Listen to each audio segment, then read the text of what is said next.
Jumpa lagi bersama Cocot Pidal ya Mok. Kita akan melanjutkan alur cerita dari Dohyun, yaitu di part ke-16. Langsung saja. Perut buncit kebanyakan udut, kembung, dan cerat-cerit. Cerut, bung.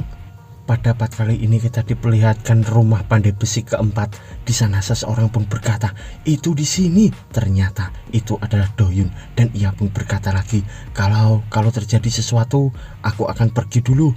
Hei Yeon, aku akan menonton di belakang dan Yumi di tengah. Sambil mereka bertiga pun bersemangat. Lalu Dohyun pun membuka pintu sambil berkata, apa ada orang di dalam? Ternyata ada seseorang yang tergeletak di antara tungku itu, dan Dohyun di sana pun terkejut. Lalu Yumi pun mendekati orang itu dan berkata, permisi tuan. Dan beberapa saat kemudian orang itu tersadar, dan ternyata orang itu pun ketakutan di hadapan mereka bertiga, hingga orang itu akan menyentuh Yumi sambil Yumi pun berkata, apa kau baik-baik saja? Lalu tangan orang itu pun langsung ditangkap oleh Dohyun sambil berkata, apa kau baik-baik saja? Sambil Yumi pun terbengong, dan Dohyun pun menoleh ke orang itu berkata, hati-hati, bahkan jika kau pingsan dan baru saja bangun, kau tidak harus melakukan itu untuk orang yang mencoba untuk membantumu kan? Lalu orang itu pun ketakutan dan berkata, aku minta maaf, Toksunku, sambil ia bersujud di sana. Lalu Dohyun pun berkata, apa Toksun? Dan orang itu pun menjawab, itu bukan pria bertopeng putih. Lalu Dohyun pun berkata, jelas bajingan itu datang ke sini juga. Lalu Yumi pun berkata juga, kita juga mengejar pria bertopeng putih. Apa yang telah terjadi? Dan Dohyun pun menjawab, kita sudah tahu semuanya. Tolong beritahu kita semua yang kamu tahu. Sambil terlihat orang itu yang terbengong dan bergumam, Toksun akan dalam bahaya jika aku memberitahu mereka. Lalu beberapa saat kemudian kita diperlihatkan Dohyun bersama Yumi dan Yeon. Di sana Dohyun pun berkata, maksudku, apakah ancaman yang melibatkan seekor anjing bisa berhasil? Dan Yumi pun menjawab, itu berhasil untuk pandai besi. Lalu kita diperlihatkan pandai besi itu yang ketakutan dengan menutup wajahnya pun berkata, pria bertopeng putih itu menyarankan untuk melakukan pekerjaan rahasia, tapi kemudian aku mendengar tentang masalah besi hitam perak yang dicuri. Jadi aku menolaknya. Teksunku, apa yang akan terjadi? Sambil kita diperlihatkan di saat sekarang Dohyun yang berkata, ya dia banyak menangis. Lalu Yumi pun berkata, aku memikirkannya dan kurasa dia tidak menyentuh pandai besi pertama karena dia pria besar. Seperti yang ketiga, yang kedua juga merupakan umpan. Pelakunya pasti datang ke pandai besi keempat. Lalu di sana Dohyun pun berkata, mengapa kau begitu yakin tentang hal itu? Dan Yumi pun menjawab, mungkin karena pandai besi keempat adalah yang terkecil dan yang paling mudah untuk diam. Di sana Dohyun pun berkata, itu dia, seperti yang diharapkan Yumi orang pintar. Sepertinya dia belum lari jauh, ayo cepat dan kejar dia. Jika kita menangkap bajingan itu, maka masalah kita selesai. Tapi tiba-tiba mereka pun dikejutkan karena dari depannya terdapat beberapa orang yang sedang bersantai menyegatnya. Dan salah satu dari mereka pun berkata, kita disuruh mengalahkan hanya satu orang, tetapi ada tiga. Kita harus meminta 3 kali lipat biaya kerja. Dan di sana temannya pun berkata, iya kakak, tentu saja kita harus. Kita biasanya tidak membiarkan wanita menjadi target kita. Tentu saja kita juga harus menghitungnya. Dan di sana Dohyun pun berkata, hei, apa kalian menunggu kami? Dan orang itu pun menjawab, hei kamu keparat, apakah kamu baru saja memanggilku hei? Apakah kamu masih tidak mengerti situasi yang kamu hadapi? Dan di sana Dohyun pun hanya terdiam, dan tiba-tiba orang itu pun merasakan sesuatu. Ternyata lehernya pun diceket oleh Dohyun, dan Dohyun pun berkata, kamu bajingan kotor, apakah kamu baru saja meludahiku? Hei, kami cukup sibuk, siapa yang menyuruhmu melakukan ini? Dan orang itu pun berkata, kau bajingan, lepaskan aku. Sambil terlihat anak buahnya dari belakangnya berkata, bajingan ini tidak kenal takut, lepaskan dia, cepat, lepaskan. Tapi tiba-tiba mereka pun dikejutkan karena Yeom pun melemparkan sesuatu. Ternyata mereka pun dilempari oleh Yeom menggunakan jarum, dan di sana mereka pun kesakitan dan merasa terbakar. Dan Yeom pun berkata, "Hehe, bagaimana itu?" Sambil ia tersenyum di sana. Lalu Yumi pun berkata, "Kerja bagus Yeon, dan urus yang lainnya." Dan Yeom pun menjawab, "Baiklah." Ia mengeluarkan senjata jarumnya itu. Sambil ketakutan, orang itu pun berkata, teknik jarum itu, apakah kau Seongsu nakal?" Lalu di sana Do-hyun pun berkata, "Hei, dengan siapa kau berbicara? Aku bertanya padamu, siapa yang menyuruhmu melakukan ini?" Dan orang itu pun berkata, Kami diberitahukan untuk menghentikan siapapun yang mencoba memasuki lingkungan ini." Sambil ia menunjuk ke arah sesuatu. Lalu Do-hyun pun bertanya, "Oleh siapa?" Dan orang itu pun menjawab, "Oleh orang yang memakai topeng putih." Dan orang itu pun pingsan. Lalu beberapa saat kemudian kita diperlihatkan sebuah rumah, dan Yumi pun berkata, "Do-hyun, suasana di sini aneh." Dan Do-hyun pun menjawab, "Kau benar, semua orang terlihat lemah, semua orang tampak seperti mereka sakit." Dan Yumi pun menjawab, "Sekecil apapun desa ini, bukanlah hal yang mudah untuk dilakukan." Lalu Do-hyun pun berkata, "Itu mungkin epidemi. Mari kita kembali. Kau memiliki resistensi yang lemah." Lalu Yumi pun tersenyum dan berkata, "Itu bukan epidemi. Jika semua orang di desa ini terinfeksi, maka desa-desa terdekat juga akan berantakan. Sepertinya semua orang menderita gejala yang sama. Jadi itu mungkin racun. Aku perlu memeriksa mereka." Lalu beberapa saat kemudian kita diperlihatkan desa itu lagi, dan seseorang pun berkata, "Kita diselamatkan karena kamu, Dokter Shin Yumi, terima kasih." Dan Yumi pun menjawab, "Jika kamu datang ke klinik kita besok, aku akan merawat kalian lagi. Namun untuk mendetoksifikasi sepenuhnya diperlukan ramuan obat." Lalu Do-hyun pun berkata, "Kita akan mencoba menghemat uang untuk perawatan anak-anak. Kami sedang mencari seseorang pria mengenakan topeng putih dan membawa seekor anjing putih besar. Apakah Anda melihat mereka?" Dan di sana orang tua itu pun berkata, "Ya, aku melihatnya." Dan mereka pun semua berkata melihatnya juga. Lalu mereka pun menunjuk ke arah gunung sambil berkata, "Orang itu naik gunung.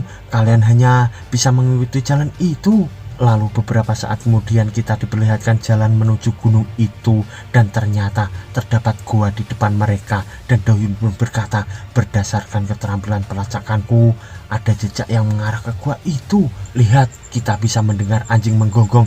Itu berarti kita datang ke tempat yang tepat kali ini." Dan mereka semua pun memasuki gua itu. Lalu Yumi pun berkata, "Tapi kau di sini kan?" Dan Do-hyun pun menjawab, "Percayalah pada aku, ayo pergi."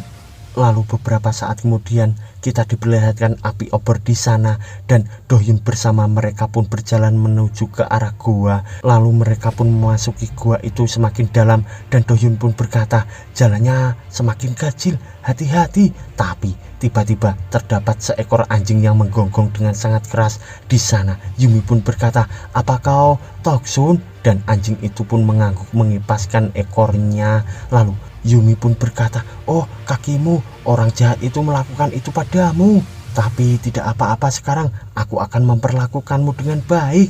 Dan Do-hyun pun berkata, "Itu benar Dogi, percayalah padanya." Dan di sana anjing itu pun marah. Lalu Do-hyun pun berkata, "Wah, lihat bagaimana anjing ini mendiskriminasiku. Kamu bukan anjing kan?" Lalu Yumi pun berkata, "Itu aneh." Dan Do-hyun pun berkata lagi, "Aku juga berpikir anjing ini aneh." Lalu Yumi pun memandangi anjing itu dan berkata, "Mengapa pelakunya melukai kaki anjing ini dan meninggalkannya begitu saja di sini?" Do-hyun pun berkata, "Betul-betul itu tidak seperti mereka menggunakannya sebagai umpan untuk tempat berburu mereka." Lalu Do-hyun pun merasakan sesuatu, dan di sana ternyata tanah dari gua itu pun longsor menutupi pintu gua. Di sana Do-hyun pun mengangkat Yumi sambil berkata, "Guanya runtuh, ayo kabur." Sambil terlihat Yeon yang mengangkat anjing itu juga, dan kita diperlihatkan gua itu yang runtuh di dalam, dan mereka semua pun berlari menghindari runtuhnya gua itu. Dan Do-hyun pun berkata, "Jalannya terlalu kecil." Lalu ia pun bergumam, "Apa yang harus aku lakukan?" Lalu beberapa saat kemudian di tempat lainnya kita diperlihatkan Kwon bersama anak buahnya, dan anak buahnya pun berkata, "Itu pembunuh rank spesial. Lalu di depannya terdapat Pak Tua yang berkata, kenapa seseorang pembunuh mengincar besi hitam perak dan bukan nyawa seseorang? Lalu anak buahnya itu pun berkata, orang yang menyerang pandai besi Jeonsu pada saat hari subuh adalah orang yang unggul dibanding master lainnya. Pembunuh rank spesial ini tidak seperti biasanya. Lalu Pak Tua itu pun berkata, jadi kau mengatakan bahwa dia palsu? Dan anak buahnya pun menjawab, jadi bajingan ini itu hanya umpan untuk menipu investigator. Sambil terlihat seseorang di sana yang tergeletak, dan Pak Tua pun berkata, pembunuhnya kemungkinan tidak tahu bagaimana dia dimanfaatkan. Itulah takdir seseorang pembunuh. Mungkin pelaku sebenarnya pergi ke pandai besi lain. Di sana Pak Tua pun berkata, aku gegabah, aku sedang berkompetisi dengan seseorang bajingan. Sambil ia mengelus-ngelus anjing itu, dan ia pun berdiri sambil berkata, dia pasti sudah mencurinya, tapi aku harus segera pergi. Lalu Kwon pun berkata, Tuan, lebih baik kau tidak melakukan itu. Di sana Pak Tua pun berkata, kenapa tidak? Dan Kwon pun menjawab, tampaknya mereka sedang merencanakan sesuatu. Ada kemungkinan besar bahwa orang yang menyerang pandai besi Jeonsu juga menargetkan Tuan. Di sana Pak Tua pun berkata, kenapa? Lalu Kwon pun menjawab, alasannya kenapa Master Han Yujiol memintamu menolongnya, karena dialah yang membuat pedang Black Dragonmu. Karena kau punya banyak waktu belakangan ini, aku yakin kau sudah melakukan investigasi sebagai hiburanmu. Lalu Pak Tua pun berkata, itu benar. Dan Kwon pun berkata lagi, itu seperti seseorang sudah membuat jebakan yang membawa kita ke situasi ini. Dan pria bertopeng putih itu mungkin trik mereka jika Liga Murim membuat pergerakan. Sambil kita diperlihatkan orang yang sakit itu adalah pria bertopeng putih palsu. Di sana Kwon pun berkata, mungkin pelakunya tidak peduli dengan Liga Murim dan menyiapkan semuanya untuk menangkapmu. Lalu Pak Tua pun tertawa dan berkata, hoho, apa kau tahu berapa banyak jebakan yang kutemui dari orang yang menargetkan nyawaku sampai sekarang? Tapi aku selalu bisa menghancurkan semua jebakan itu. Mereka tidak bisa melakukan apa-apa padaku dengan jebakan. Di sana Kwon pun berkata, tidak mungkin pelakunya tidak tahu itu. Atau dia pasti percaya diri bahwa dia bisa membunuh master generasi dengan jebakan yang disiapkan. Itu berbahaya. Lalu beberapa saat kemudian kita diperlihatkan Do-hyun di sana yang bergumam, tidak ada masalah kalau aku sendirian, tapi kalau terjadi sesuatu yang salah, Yumi akan di dalam bahaya. Sambil terlihat Yumi yang berkata, suara runtuhannya semakin mendekati kita, apa yang harus kita lakukan Do-hyun? Dan Do-hyun pun berkata, meskipun gunungnya runtuh, aku pasti akan melindungimu Yumi, percayalah padaku. Sambil terlihat Yeom dari belakang yang berkata, baiklah kalau begitu. Dan Do-hyun pun berkata juga, Heyeon, kau akan selamat jika kau mengikuti dari belakang. Jadi Yumi, jangan jauh-jauh dariku, kau tidak boleh tertinggal. Dan di sana Yumi pun berkata, iya, sambil terlihat Do-hyun yang mengeluarkan aura membara di tubuhnya itu. Dan di sana tangan Do-hyun pun bersinar mengeluarkan aura yang sangat membara. Lalu ia pun menghantam dinding dari gua itu, dan ia pun berkata, ikuti aku. Sambil mereka berdua pun mengikuti Do-hyun dari belakang. Dan Yeom pun berkata, wah, ini terowongan, tapi bukankah suara reruntuhannya semakin mendekat? Di sana Do-hyun pun bergumam, membutuhkan waktu untuk menggali dengan hati-hati. Kita akan terkubur kalau terus seperti ini. Kalau begitu. Sambil ia memandangi Yumi dan Yeon di sana, lalu tiba-tiba Do-hyun pun mengangkat dinding atas dari gua itu. Di sana ia pun dengan sekuat tenaga pun mengangkat dinding itu sambil berkata, Kikai Sai. Sambil ia menatap tajam dan mereka pun menoleh ke arah itu. Ternyata dinding gua itu pun runtuh di bagian belakang mereka. Dan Yeol pun berkata, apa sudah selesai? Dan Do-hyun pun berkata, tampaknya guanya sudah runtuh sekarang. Dan Yumi pun berkata, apa bantuan Do-hyun ke guanya bekerja? Lalu Do-hyun pun berkata, tidak, aku pikir seseorang mencoba menghancurkannya ke titik di mana orang tidak bisa masuk lagi.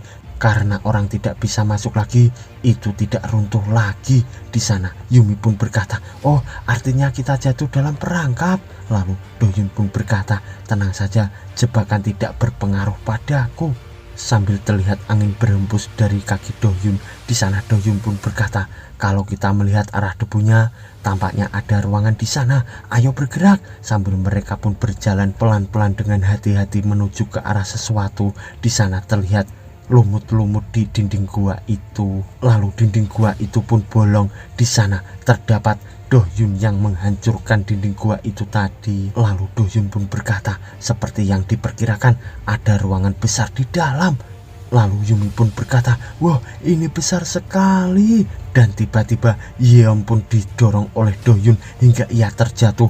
Dan di sana Yumi pun dirangkul oleh Dohyun. Ternyata kepala Dohyun pun kejatuhan batu besar dari atas. Dan di sana Yumi pun berkata, Dohyun, kau tidak apa-apa. Lalu batu itu pun langsung dilempar ke depan Yumi. Dan Yumi pun berkata, apa kau tidak apa-apa Dohyun? Kepalamu terkena batu besar, bukankah itu sakit? Dan Dohyun pun berkata, itu sedikit sakit, ayo pergi ke sana dulu, ada kemungkinan batunya jatuh lagi. Lalu Yumi pun berkata, kalau begitu aku periksa dulu ya. Dan Dohyun pun berkata, lalu cahayanya, ada cahaya di sini. Lalu Yumi pun berkata, oh itu glow lincen, itu tidak umum, tapi di sini ada banyak. By the way, glow lincen adalah lumut bercahaya ya mo. Lalu Dohyun pun berkata, aku sudah mencoba memakannya sebelumnya, tapi itu tidak enak. Lalu Yumi pun berkata, tentu saja tidak, itu tidak bisa dimakan ya, itu digunakan untuk medis. Kalau ada sebanyak ini glow lincen, mungkin lebih dari cukup untuk menyembuhkan pasien keracunan. Dan Dohyun pun berkata, maka mari kita ambil beberapa sebelum pergi. Lalu Yumi pun menunjuk ke arah batu itu sambil berkata, baiklah, tapi pertama-tama duduk di sana Dohyun. Lalu Dohyun pun duduk di atas batu itu. Dan Yumi pun berkata, Dohyun, ada benjolan di kepalamu. Sambil terlihat Dohyun yang terdiam diperiksa kepalanya. Lalu Dohyun pun berkata, wah sudah lama sejak terakhir kali aku ada benjolan. Lalu Yumi pun berkata, kalau kau orang biasa, kepalamu mungkin akan rata, tapi kau hanya terkena benjolan. Dan Yeon di sana pun berkata, orang yang sangat brengsek. Lalu Yumi pun berkata lagi, itu mungkin membantu kalau aku menaruh jarum. Ada apa dengan kepalamu? Jarumnya tidak masuk. Sambil ia yang menusuk kepala Dohyun dengan jarum tidak mempan. Dan Dohyun pun berkata, pedang bahkan tidak bisa menembus tubuhku. Tentu saja jarum tidak bisa. Dan Yumi pun berkata, kau tinggal mengontrol dirimu, rilekskan tubuhmu sebentar. Dan di sana Dohyun pun berkata, oh ya, tubuhku secara natural menolak semua benda tajam. Itu bukan sesuatu yang bisa aku kontrol. Di sana Yeom dengan muka judes pun berkata, mungkin kalau kau menusuknya dengan jarum, tidak akan ada darah yang keluar. Lalu Dohyun pun berkata, apa kau ingin mencobanya? Di sana Yeom pun hanya terdiam. Lalu ia pun marah sambil berkata, meskipun aku ingin memeluk Yumi ketika batunya jatuh, kenapa kau malah mendorongku ke tanah? Di sana Dohyun pun berkata, aku pikir kau akan terluka, tapi tetap saja dadaku terlalu sempit untuk melindungi kalian berdua. Lalu Yeon pun berkata, itu diskriminasi yang berlebihan. Dan Dohyun pun menjawab, oh kau benar, kau bisa mengutukku lagi. Apa ada sesuatu yang bisa kau lakukan untuk minta maaf? Di sana Yeon pun berkata, datang ke rumah kami dan masakan daging. Lakukan semua yang aku ingin kau lakukan sampai paman dan bibiku bisa makan. Di sana Dohyun pun hanya terdiam. Lalu ia pun berkata, setelah ini aku akan ke klinik Seonsu dan membuatnya. Bagaimanapun kau yang harus menyediakan dagingnya ya. Lalu Yeon pun berkata, aku akan mengatakannya pada ayahku. Kalau ayahku mengetahui Baekdo memperlakukanku seperti ini, pasti dia akan memarahimu. Sambil terlihat Yumi yang mengelus kepala Dohyun. Dan ia pun berkata, Dohyun pasti sangat bersalah padanya sampai dia harus melakukan semuanya yang diminta. Dan Dohyun pun berkata, aku sangat meminta maaf. Lalu Yumi pun berkata, tapi pertama bagaimana cara kita keluar? Dan Dohyun pun berkata, aku bisa saja membuat jalur, aku akan memulainya sekarang. Tapi tiba-tiba dari belakangnya terdapat batu-batu yang runtuh lagi. Di sana Dohyun pun merangkul Yumi sambil ia menoleh ke batu itu dan berkata, itu runtuh karena aku terlalu banyak menggunakan kekuatan. Lalu Yumi pun menjawab, tidak bisakah kau mengontrol tanganmu? Dan Dohyun pun berkata, aku tidak bisa. Lalu di tempat lainnya kita diperlihatkan kakek yang berkata, bocah arogan itu pasti sudah menghilang duluan. Lalu Kwon pun bertanya, bocah arogan yang mana? Dan kakek pun menjawab, kau tahu baik Do-hyun bukan? Bocah itu juga menginvestigasi kasus ini. Oh, bajingan itu tidak tahu menyerah di sana. Kwon pun berkata, apa dokter Yumi juga bersamanya? Dan kakek itu pun menjawab, oh ya, putri Seong Susin juga ada di sana. Lalu Kwon pun berdiri sambil berkata, musuh pasti sudah menyampaikan jebakan dengan fitur geografis. Orangku berspesialis di situ, jadi kita akan memulai investigasinya sekarang. Dengan begitu kita bisa menangkap musuh yang lengah. Sambil terlihat di sisi Yumi, ia pun berkata, apa yang harus kita lakukan sekarang? Dan Do-hyun pun menjawab, aku akan memikirkannya. Lalu di sisi Yeon, ia pun berkata, akan lebih baik kalau kau tidak berpikir berlebihan. Apa itu ide bagus untuk bertempelan satu sama lain seperti itu? Sambil mereka berdua pun terkejut. Lalu di sisi Yumi, ia pun berkata, itu karena kami panik tahu. Dan Do-hyun pun berkata, aku sedang melindungi Yumi, kita tidak pernah tahu kalau tiba-tiba ada batu yang jatuh. Dan Yeon pun berkata, apa batu punya sayap? Bukankah batunya jatuh karena kau baik Do? Dan di sana Do-hyun pun hanya terdiam. Lalu ia pun berkata, strukturnya mengingatkanku pada masa lalu, tapi tetap saja atapnya masih terbuka. Lalu Yeon pun berkata, oh, kau mengubah topiknya. Sedangkan di sisi Yumi, ia pun berkata, apa kau pernah terjebak di tempat seperti ini, Do-hyun? Lalu Do-hyun pun menjawab, ya, 4 tahun yang lalu. Aku sama seperti di sini, ada glow lincen. Sambil ia membayangkan waktu terjebak di dalam gua, dan ia pun berkata, di sana begitu sunyi dan bersambung mo.